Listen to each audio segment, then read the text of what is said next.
Selamat pagi dan salam sejahtera buat siswa-siswiku semuanya. Semoga selalu diberikan kesehatan dan selalu semangat dalam menjalani setiap proses pembelajaran, walaupun kita belajar dengan sistem daring, dikarenakan adanya COVID-19 ini. Dan jangan lupa untuk mengikuti protokol kesehatan, tetap menggunakan masker saat keluar dari rumah, dan jangan lupa mencuci tangan setelah bepergian keluar dari rumah. Bapak juga berharap semangat belajar kalian tidak akan pudar. Baiklah, Bapak akan memperkenalkan diri Bapak. Nama Bapak Yudian Alfred. Kalian bisa memanggil Bapak dengan panggilan Pak Yudian. Bapak sebagai guru mapel prakarya. Alamat Bapak Jalan Geobos 24. Baiklah, Bapak sudah memperkenalkan diri Bapak. Selanjutnya kita masuk pada materi yang akan dipelajari. Adapun materi yang akan disampaikan yaitu tentang kerajinan bahan lunak. Yang pertama, pengertian bahan lunak. Bahan lunak adalah produk kerajinan yang menggunakan bahan dasar yang bersifat lunak, yaitu lembut, lentur, empuk, dan mudah dibentuk. Contoh yang sering dipakai sebagai bahan dalam pembuatan produk kerajinan tangan adalah sabun batangan, lilin parafin, tanah liat, bubur kertas, dan clay. Itu tentang pengertian bahan lunak. Selanjutnya, bab 1, kerajinan bahan lunak. Keterampilan kerajinan lebih mengutamakan keterampilan manual, tangan, nilai artistik atau estetik, dan pemanfaatan bahan-bahan alam.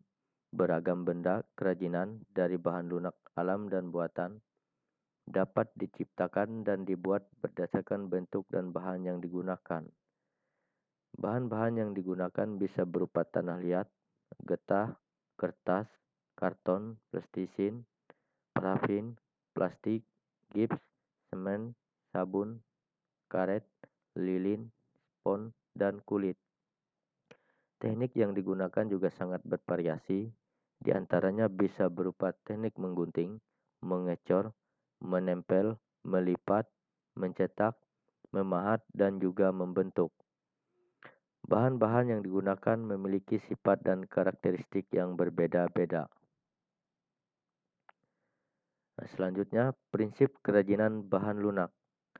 Pada praktiknya, kerajinan dibuat dengan mempertimbangkan wilayah kerja dengan beberapa prinsip berikut: keterampilan tangan, keterampilan teknik, dan kedaerahan atau tradisional. Prinsip pembuatan kerajinan bahan lunak alam dan buatan memiliki kecenderungan yaitu sengaja dibuat orang secara khusus dan sangat mempertimbangkan aspek pemaduannya. Pemaduan yang dimaksud adalah penggunaan bahan lain dengan warna dan bentuk yang berbeda, tetapi padu dengan bahan dasarnya. Pemaduan juga dapat dilakukan dengan bahan serupa tetapi dibuat dengan karakteristik yang berbeda. Secara umum, jenis karya ini dapat dipilah menurut manfaatnya sebagai berikut. 1. Kelengkapan busana. Produk kerajinan bahan lunak dibuat dengan mempertimbangkan produk tersebut. Contohnya, produk-produk aksesoris seperti gelang, kalung, bros, dan cincin. Perhatikan gambarnya. Kedua, kelengkapan suatu benda. Kerajinan bahan lunak yang difungsikan sebagai kelengkapan suatu benda.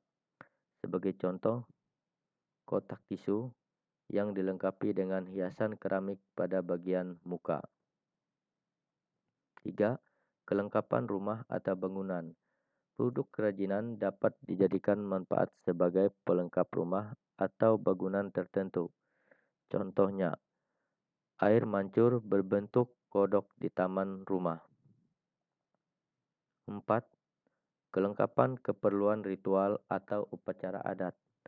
Banyaknya ritual atau upacara adat Nusantara tentunya bervariasi pula kerajinan bahan lunak yang dapat dimanfaatkan sebagai pelengkap upacara, contohnya lilin.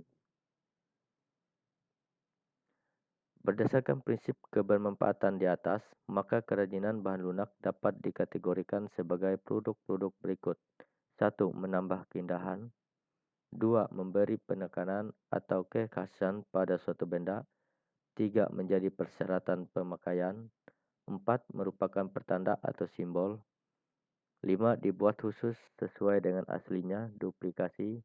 Dan yang keenam, sebagai bagian dari karya seni. Selanjutnya, kerajinan bahan lunak alami. Bahan lunak alami adalah bahan lunak untuk karya kerajinan yang diperoleh dari alam sekitar, dan cara pengolahannya juga secara alami, tidak dicampur maupun dikombinasi dengan bahan buatan. Contoh, bahan lunak alami adalah tanah liat, kulit, getah nyatu, bubur tisu, dan flour clay. Selanjutnya, kerajinan bahan lunak buatan. Kerajinan bahan lunak buatan adalah bahan untuk karya kerajinan yang diolah dan dicampur dengan zat kimia tertentu sehingga menjadi lunak, lembut, lentur, empuk, dan mudah dibentuk. Contoh bahan lunak buatan adalah polymer clay, gips, fiberglass, lilin, sabun, dan parafin. Itu tentang kerajinan bahan lunak alam dan buatan. Selanjutnya, aneka ragam bahan lunak. Ada beberapa macam. Pertama, kerajinan tanah liat. Kerajinan tanah liat adalah kerajinan yang dibuat dari bahan tanah liat yang dibentuk dan kemudian dibakar sehingga mengalami perubahan sifat pada bahan asal tersebut. Contoh macam-macam kerajinan tanah liat adalah piring, kendi, kuali, dan celengan, seperti gambar di bawahnya.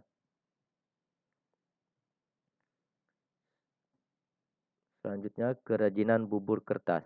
Kerajinan bubur kertas adalah kreasi benda seni yang menggunakan bubur kertas sebagai bahan baku utama bubur kertas tersebut. Pada proses pembentukannya, dicampur lagi dengan lem putih dengan perbandingan tertentu sampai diperoleh tekstur yang kalis untuk selanjutnya dibentuk sesuai keinginan. Gipsum merupakan salah satu bahan untuk membuat kerajinan berbahan lunak. Gipsum bisa dibuat menjadi kerajinan sehingga memiliki nilai tambah. Pembuatannya terbilang lebih mudah jika dibandingkan dengan fiberglass. Prosesnya harus dicairkan dahulu. Jika ingin bentuk seperti yang diinginkan, harus dibuat cetakan. Dan secara umum, untuk semua produk kerajinan gipsum, diperlukan cetakan. Fungsi kerajinan gipsum biasanya dapat berupa hiasan dinding, mainan, dan sebagainya. Itu gipsum. Selanjutnya, kerajinan plastisin. Plastisin adalah adonan lunak berwarna-warni yang dapat dibuat menjadi berbagai bentuk hiasan. Contoh hasil kerajinan plastisin adalah membuat bentuk aneka buah, binatang, rumah, boneka, bunga, dan lain-lain. Seperti gambar di bawah ini, contohnya. Terakhir, kerajinan sabun. Kerajinan dari sabun adalah kerajinan yang terbuat dari bahan bakunya sabun, seperti ukiran patung sabun, bunga-bungaan yang terbuat dari sabun, yang dihaluskan dan diberi pewarna. Kerajinan dari sabun diolah dengan bahan utama, sabun, dan menghasilkan suatu ciptaan atau karya yang indah serta memiliki nilai jual yang lebih tinggi. Baiklah, demikian materi yang disampaikan. Semoga bermanfaat dan dicermati, dipelajari di rumah. Dan materi ini juga akan ditayangkan untuk pertemuan yang selanjutnya.